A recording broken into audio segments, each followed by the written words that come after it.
Good morning, guys. So, once again, back with another report for the 49ers. Usually I do have on a polo, but I'm headed to the gym this morning. So, just giving you guys a quick synopsis and recap on the game here. So, we played the Lions yesterday, wound up beating them 30-27. It was a good game. The simplest thing I can tell you to make it sweet and short is that we've got some issues. We do have some issues. We've got to get our offensive line together because they didn't play well. I think Jimmy G took like maybe 4 or 5 sacks.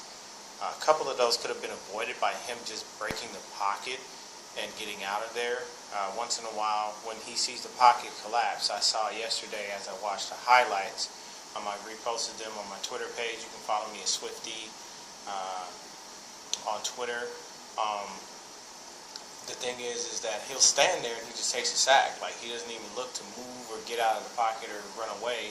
You know, the pocket collapsed and he's gone. So what we have to do with him is make sure that he gets up, he gets mobile, and once he sees that pocket collapse to a point where there's no longer any time for him to stand in there or go through reads, that he either throws it away or he makes something happen. A couple extra yards is better than a sack. So that's one of the things that we need to go ahead and take care of. The next thing is the defense played poorly. It was pretty much piss poor. The thing about that is that every time the Lions were making throws, these guys were wide open. So they were exposing the scheme that Saleh runs pretty much when it comes to this zone type of scheme, you know, as far as how the defenses run and whatnot. It's 4-3. So the thing is that our DBs weren't covering these guys. Marvin Jones got open. You know, their tight end only had one catch all day, but that catch was significant because it was a touchdown. We had them down 30-10 at one point, and then they started to come back. They started to score. LeGarrette Blount got ejected from the game for, shoving one of our guys. But either way, defense got to get, they got to step it up and make it a lot better because they didn't play very great yesterday. We had them only down to 10 points, and next thing you know, they're at 27. So that's on our defensive backfield. Our front seven was getting a little bit of pressure. We only had a couple sacks, one of them, and then our new young linebacker, Elijah Lee, got the start, and he actually shined. He looked really good. He led the team in tackles. Right behind him again was Fred Warner, our other rookie. So, we can say those two good things happened with, Warner continuing to be on a good streak. Elijah Lee came in and did a great job. He had a sack. He had a forced fumble. So I can't be upset about that. I think Cassius Marsh recovered it.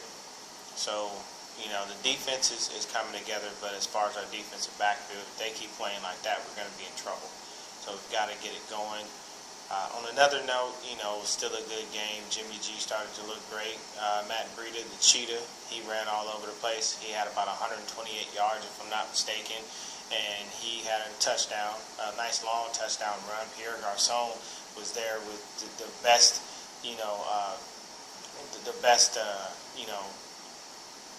the best tackling, as far as a wide receiver gets. I'm sorry, not the best tackling, the best blocking that a wide receiver gets. Like, he killed that. He literally led Matt Breida all the way downfield, and Breida was smart enough. He didn't run past him trying to do anything special. He was patient. He went right with Garçon and led us right to the end zone. So that was great. Kendrick Bourne had a TD yesterday, so that was also good. Didn't seem like Rich James Jr. got to play too much, and it didn't look like Trent Taylor was much of a factor.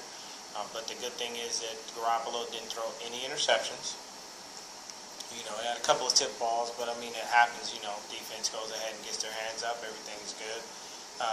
But as far as us, I can say that right now, Defoe's stats stand at 3.5 sacks, so we gotta love that.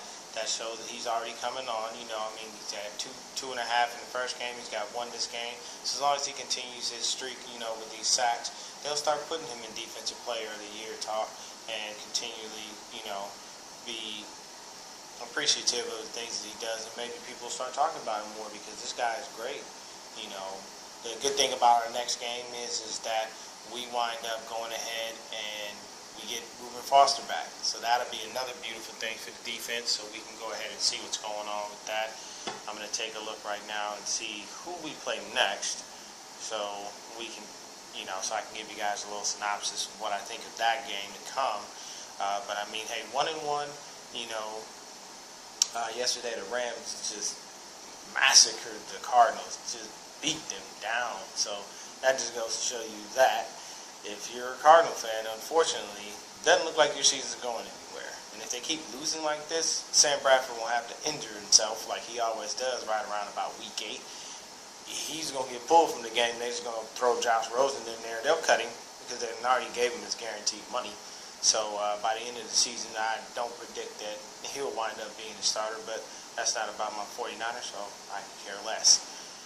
So let's take a look at this schedule here really quick. Okay.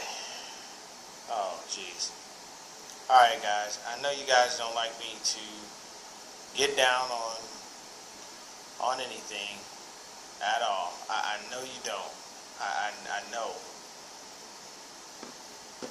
But this is gonna suck. We gotta play Kansas City. If y'all are football fanatics like I'm a football fanatic, obviously y'all done seen what Pat Mahomes been doing. And our secondary has not helped us out this year. It has not looked great. Now, our first game, we looked okay. We looked all right. I'm not going to say anything bad. Our defense didn't look bad. The only way that they even won that game was because of the pick 6 that Jimmy G threw, because other than that, we're still in that game. But, excuse me, I'm watching Pat Mahomes just torch the Steelers. So this is going to be a heck of a task. I hope whatever they're doing and whatever we're doing, we figure out how to get these guys, because this is going to be a heck of a thing. I mean, having Reuben Foster back is going to be lovely. That would be great. But this young kid is spectacular. And I'm not sitting up here by any stretch of the imagination down in my 49ers or down in our defense. But let me tell you, I watched this kid yesterday beat up on the Steelers like it was nothing. He's just out there just throwing the ball like it's second nature. So you can see why they let go of Alex Smith. But we got to play Kansas City, and I believe this is at Kansas City. And Arrowhead is one of the loudest stadiums. Yep. Arrowhead is one of the loudest stadiums you can be in. So we got our hands full next week. The one thing we got to worry about is, Tyreek Hill from their receiving core. We got to worry about Kareem Hunt. We got to be very mindful of Sammy Watkins, because Hill and Watkins themselves, those are burners. So hopefully we got Marquise back next week so he can run. But we got to play Kansas City, so hopefully they go out there, they install a good game plan to be able to stop these guys. Our DBs have to play amazing to be able to make sure that, we don't get torched and lit up by Pat Mahomes, because he will go ahead and do so if you allow him to. But that's it. Next week we got to go ahead and play Kansas City, see if we can go ahead and pull off another W. I'm going to say if we do win, we're only winning probably about maybe 1-3 points at best, because KC's defense came alive a little bit, but they give up a lot of points. So our point is even though the Kansas City defense isn't great and they give up a lot of points, we got to be able to stop them on offense, as far as Kansas City's offense is concerned. But other than that, I want you guys to have yourselves a great day. It was a W for the 49ers. No matter how you get it, a win is a win. And it doesn't matter. We're on to Kansas City next week, and that's going to be a great thing. Next thing, like I said, we got Reuben Foster back, so everything will be pretty good when he comes back to help us out with the defense and get things rolling in the right direction. But yeah, we're going to have a heck of a task with Pat Mahomes. That kid has been on fire all season. If you play fantasy football, that's the dude you want to start, because he's putting up numbers every single week. He's probably, I think, over 300 touchdowns. 300, that'd be dramatic. Not 300 touchdowns, but I think like over 300 yards both games, or at least, the 250 range. He's thrown at least a couple of touchdowns. He's tossing them like it or nothing. So we got to be worried about Kelsey. We got to be worried about Hunt, and we got to be worried about Tyreek Hill. So and Sammy Watkins too. So hopefully we get our guys in line and we can stop these guys, and at least our front seven can help us out with getting Mahomes down so he doesn't get the ball out to those speed burners, those little playmakers, and kill us. Other than that, you guys have yourselves a wonderful day, and we continue this quest for 6. Go Niners.